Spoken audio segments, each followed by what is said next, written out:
पाकिस्तान की गवर्नमेंट के इस वक्त हाथ पांव फूल चुके हैं और तोते कबूतर चिड़िया सब उड़ चुके हैं। पाकिस्तान को तरक्की करने के लिए 20 से 30 साल की जरूरत है, लेकिन ऐसा तभी होगा शौकत तरीन साहब जब आप इकोनॉमी पे काम करेंगे, जब आप ये कश्मीर कश्मीर कश्मीर वाला भंगड़ा बंद करेंगे। कि आपने अमेरिका से बिगाड़ ली। क्लियर कट बात बता रहा हूं आपको। ये अब आपको ये समझना है कि जब आप अमेरिका से बिगाड़ोगे तो वो आपकी क्या करेगा? तो ये करेगा जो हो रही है आपकी। सही है। अब आपने बिगाड़ लिया अमेरिका से, आप उस्ताद बन रहे हैं, बोल रहे हैं हम नहीं करेंगे, हम यूं नहीं करेंगे, हम फाते काबुल हैं, हम यूं कर लिया। अब नतीजा भुगतो। अपने पड़ोसियों को डराना धमकाना छोड़ दीजिए। अपने यहाँ पे आपने जो है जूनागढ़ में जो है कभी फ्लैग लगा रहे होते हैं और कभी दिल्ली के लाल किले पे फ्लैग लगा रहे होते हैं। कब तक IMF के दर पे पड़े रहेंगे? कब तक सऊदी अरब से मांगते रहेंगे? कब तक चाइना के पांव चाटते रहेंगे? तो बिल्कुल अपनी इकोनॉमी पे काम कीजिए। तो बंदे के पुत्र बन जाओ, पंगा लेने की जरूरत है नहीं।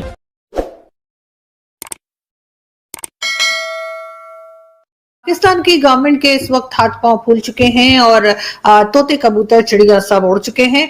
और देखने में ये आया है कि जो भी मिनिस्टर उनका आता है टीवी पे अपना जैसे कहते हैं स्टेटमेंट देने के लिए या प्रेस कॉन्फ्रेंस के लिए, तो कुछ घबराए से, कुछ परेशान से नजर आ रहे हैं। चाहे फवाद चौधरी साहब हो या शेख रशीद साहब हो या कोई भी दूसरे मिनिस्टर या एडवाइजर्स जो बहुत सारे खान साहब ने रखे हुए, लेकिन पता नहीं उनके एडवाइस वो लेते भी हैं या नहीं। साथ साथ जी हमारे जो फाइनेंस मिनिस्टर हैं उनका कहना है कि जी आप भी जो आगे यानी पाकिस्तान को तरक्की करने के लिए 20 से 30 साल की जरूरत है, यानी 20 से 30 साल काम करेंगे तब पाकिस्तान तरक्की करेगा। मतलब ये कि खैर हम तो नहीं होंगे, लेकिन शायद कोई और हो जो ये तरक्की देख सके, लेकिन ऐसा तभी होगा शौकत तरीन साहब जब आप इकोनॉमी पे काम करेंगे, जब आप ये कश्मीर कश्मीर कश्मीर वाला भंगड़ा बंद करेंगे और उनको उनके हाल पे छोड़ देंगे और आप जरा अपना हाल सही करेंगे और सिर्फ इकोनॉमी और एजुकेशन पे काम करेंगे, तब जाकर ये 20-30 साल में भी शायद आप थोड़ा सा संभल पाए। लेकिन खैर आइडिया बुरा नहीं है, 20-30 साल आपको काम जरूर करना चाहिए, मगर सिर्फ और सिर्फ इकोनॉमी पे। अपने पड़ोसियों को डराना धमकाना छोड़ दीजिए। अपने यहाँ पे आपने जो है जूनागढ़ में जो है कभी फ्लैग लगा रहे होते हैं और कभी दिल्ली के लाल किले पे फ्लैग लगा रहे होते हैं। दिल्ली में है ना लाल किला, कहीं और हो तो प्लीज आप लोग अपने हिसाब से जहां है वहां समझ लिएगा। मैंने कहा मेरे ख्याल दिल्ली में ही है, तो वहां पे कभी आप लोग फ्लैग लगा रहे होते हैं। और क्योंकि मेरा भी ज्योग्राफी कुछ खान साहब से डिफरेंट नहीं है, लेकिन खैर मैं अपनी तारीफ नहीं कर रही थी, मैं कुछ और बताने जा रही थी आपको। खैर खान साहब से तो बेटर ही है मेरा ज्योग्राफी। खैर मैं ये बता रही थी कि बिल्कुल शौकत तरीन साहब इकोनॉमी पे काम कीजिए। पाकिस्तान को पैसों की जरूरत है। कब तक IMF के दर पे पड़े रहेंगे? कब तक सऊदी अरब से मांगते रहेंगे? कब तक चाइना के पांव चाटते रहेंगे? तो बिल्कुल अपनी इकोनॉमी पे काम कीजिए। कोई चीज आप यहाँ बनाइए फुटबॉल के अलावा। एक फुटबॉल ही है जब आप बताते हैं हर किसी को जी हमने फुटबॉल बनाई है, फुटबॉल के अलावा भी कोई चीजें बनाए ताकि लोग हमसे वो चीज लें और हम कुछ इंपोर्ट एक्सपोर्ट में भी एक्सपर्ट हो जाएं और पाकिस्तान की इकोनॉमी को बेहतर किया जा सके। कि हर आदमी ये तवक्को और उम्मीद कर रहा था कि डॉलर थोड़ा नीचे आएगा और डॉलर चला गया ऊपर। अब इसकी वजह पूछते हैं मुझसे कि आपने अमेरिका से बिगाड़ ली। क्लियर कट बात बता रहा हूं आपको। अमेरिका की करेंसी है US dollar. US dollar China की करेंसी नहीं है। US डॉलर रशिया की करेंसी नहीं है। US डॉलर किसकी करेंसी है? बेटा तुम बताओ, 5वीं जमात में जो तुम पढ़ते हो, प्रोग्राम देखते हो, तुम बताओ। हाँ, अमेरिका की करेंसी है। बिल्कुल सही जवाब, बिल्कुल सही जवाब। ये अब आपको ये समझना है कि जब आप अमेरिका से बिगाड़ोगे तो वो आपकी क्या करेगा? तो ये करेगा जो हो रही है आपकी। सही है। अब आपने बिगाड़ लिया अमेरिका से, आप उस्ताद बन रहे हैं, बोल रहे हैं हम नहीं करेंगे, हम यूं नहीं करेंगे, हम फाते काबुल हैं, हम यूं कर लिया। अब नतीजा भुगतो। खरीदना फिर पेट्रोल 250 रुपए का, करो डिस्को डांस। पेट्रोल खरीदते हुए ना जब वो डाल रहा हो ना पेट्रोल, तो उसको बोलना नहीं हम नहीं डलवाएंगे। बिल्कुल जैसे अमेरिका को बोला था ना नहीं हम नहीं करेंगे। तो भाईजान आपको करना पड़ेगा, आपको उनकी बात माननी पड़ेगी, नहीं तो वो बाजू मरोड़ के तोड़ देंगे आपका। समझे ना आप? तो बंदे के पुत्र बन जाओ, पंगा लेने की जरूरत है नहीं। अब एक डिस्को डांस कर रहे थे, हम जीत जाएंगे, वर्ल्ड कप जीत जाएंगे तो सारी दुनिया को हम शिकस्त दे देंगे, हार गए। ये डिस्को डांस चल रहा था ना।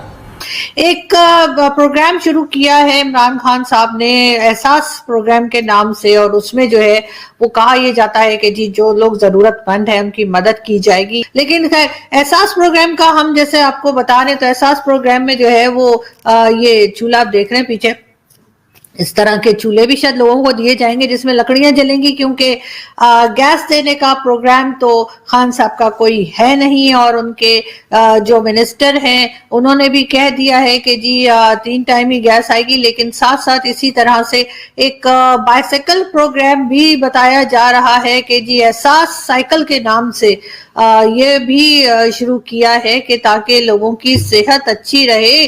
क्या बेकार में गाड़ियों में ट्रैवल करते हैं और फ्यूल अलग खर्च होता है, तो सब लोग जो है वो साइकिल पे जाया करें। खान साहब ने कहा था कि जी जब मैं प्राइम मिनिस्टर बनूंगा तो मैं साइकिल में ऑफिस आया जाया करूंगा। वो तो साइकिल में आए गए नहीं, लेकिन पब्लिक को जरूर उन्होंने साइकिल के ऊपर जाने वाली हालत कर दी है कि जिन लोगों के पास गाड़ियां थी वो गाड़ियां बेच बेच के या तो मोटर बाइक्स खरीद रहे हैं या साइकिल खरीद रहे हैं।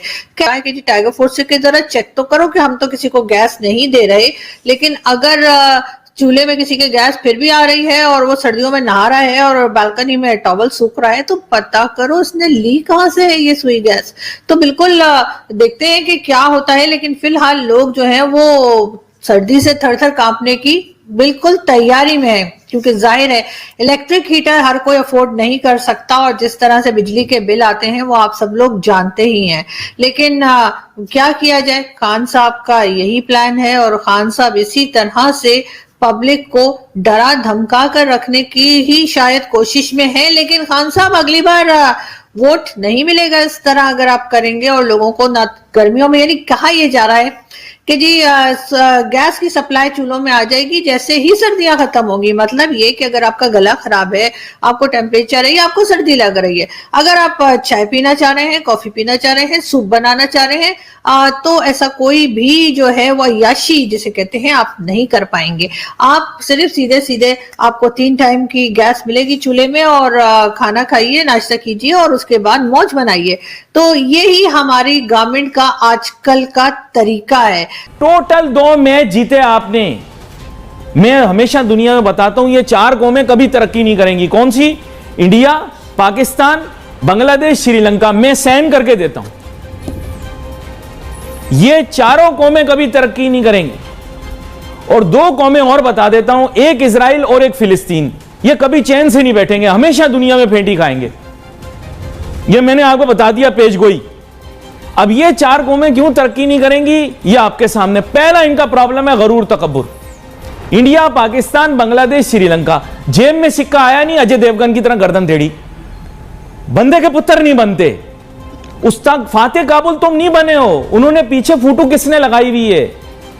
वो जिसके वो जो उनका जो वजीर दिफा है ना, उसने पीछे फोटो किसकी लगाई हुई थी पता है?